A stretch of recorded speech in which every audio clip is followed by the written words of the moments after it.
तो दोस्तों, आपका स्वागत है मेहनत और भाग्य की कहानी में।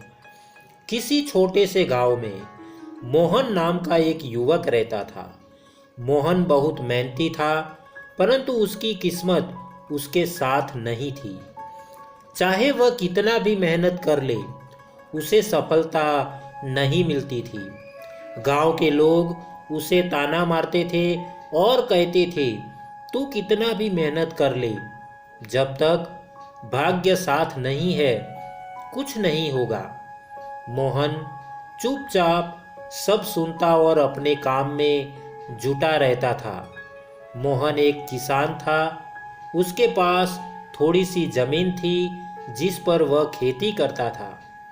गांव के अन्य किसानों के मुकाबले उसकी फसलें हमेशा कम होती थी। जहां अन्य किसानों की फसलें हरी भरी होती थी, मोहन की जमीन सूखी और बंजर सी लगती थी। वह जितनी मेहनत करता, उतना ही उसे असफलता मिलती थी। मोहन के मन में एक सवाल बार बार आता था, क्या मेहनत का कोई मतलब नहीं होता अगर किस्मत साथ नहीं हो? क्या भाग्य के बिना जीवन में कुछ हासिल नहीं किया जा सकता? तो दोस्तों, आगे हम देखते हैं एक दिन की घटना। तो दोस्तों, एक दिन गांव में एक संत आए। लोग उनकी बातें सुनने और उनसे आशीर्वाद लेने के लिए दूर दूर से आते थे। मोहन ने सोचा कि शायद संत उसे उसकी परेशानियों का हल बता सकते हैं। वह भी उनके पास गया और अपनी समस्या बताई। मोहन ने संत से कहा, महाराज, मैं बहुत मेहनत करता हूँ, लेकिन मुझे कभी सफलता नहीं मिलती। क्या यह सब मेरे भाग्य का दोष है? क्या मेहनत का कोई महत्व नहीं है? संत मुस्कुराए और बोले, बेटा, मेहनत और भाग्य दोनों का जीवन में महत्वपूर्ण स्थान है, परंतु सच्चाई यह है कि भाग्य भी उन्हीं का साथ देता है जो मेहनत करते हैं। मोहन संत की बात को पूरी तरह समझ नहीं पाया। उसने फिर पूछा, महाराज, यदि भाग्य पहले से ही तय है तो मेहनत का क्या मतलब? संत ने उत्तर दिया, भाग्य तो वही है जो ऊपर वाले ने लिखा है, लेकिन मेहनत वह चाबी है जो उस भाग्य के दरवाजे को खोलती है। तुम्हारे पास दोनों का संतुलन होना चाहिए। तो दोस्तों, आगे संत की सलाह के बारे में देखते हैं। संत ने मोहन को एक कहानी सुनाई। कई साल पहले एक व्यक्ति था जिसका नाम रामू था। वह भी तुम्हारी तरह बहुत मेहनती था। उसने एक दिन ठान लिया कि वह अपना भाग्य बदल कर रहेगा। उसने कड़ी मेहनत की और कई असफलताओं का सामना किया, परंतु उसने हार नहीं मानी। एक दिन उसे सोने की खान मिल गई, लेकिन उसे यह दौलत सिर्फ इसलिए मिली क्योंकि उसने मेहनत की थी। यदि वह मेहनत नहीं करता तो वह कभी उस सोने की खान तक नहीं पहुंच पाता। मोहन को संत की बातों में सच्चाई नजर आने लगी। उसने महसूस किया कि शायद उसकी मेहनत में कहीं कोई कमी रह रही है, या फिर उसकी सोच ही गलत दिशा में जा रही है। संत ने उसे एक और सलाह दी, जब तक तुम अपने काम में पूरी ईमानदारी और लगन से जुटे रहोगे, तब तक तुम्हारा भाग्य भी तुम्हारा साथ देगा। दोस्तों, आगे देखते हैं मेहनत का नया दृष्टिकोण। संत की बातों से प्रेरित होकर मोहन ने ठान लिया कि वह निराश नहीं होगा। उसने अपने खेतों की ओर भी ज्यादा ध्यान से देखभाल करनी शुरू की।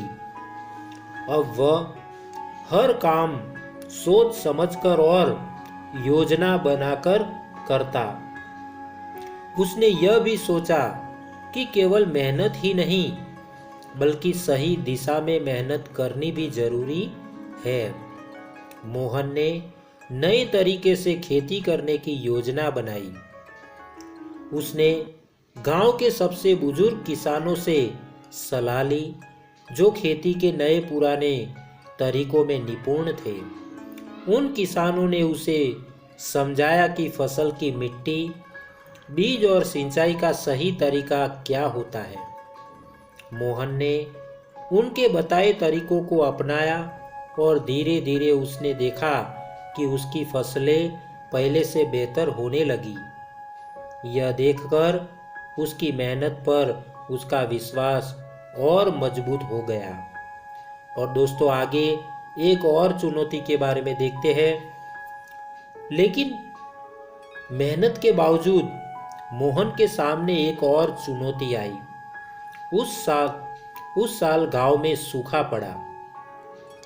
पानी की कमी के कारण सभी किसानों की फसलें खराब हो गई।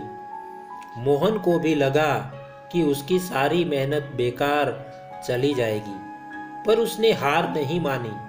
उसने एक बार फिर से मेहनत करने की ठानी।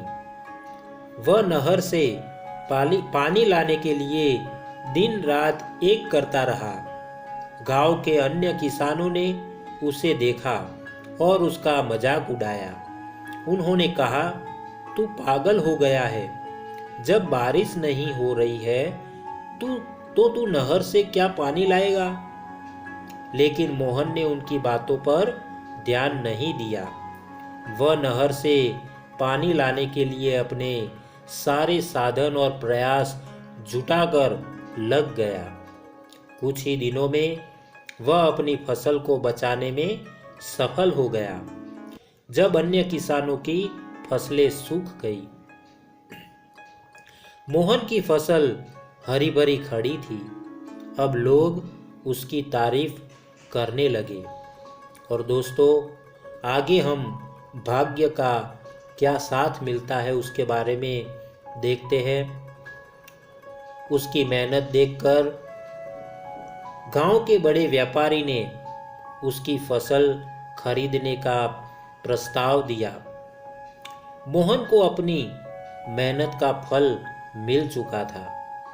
उसकी फसल इतनी बेहतरीन थी कि उसे अपने उत्पादक का अच्छा मोल मिला। यह देखकर गांव के लोग हैरान थे।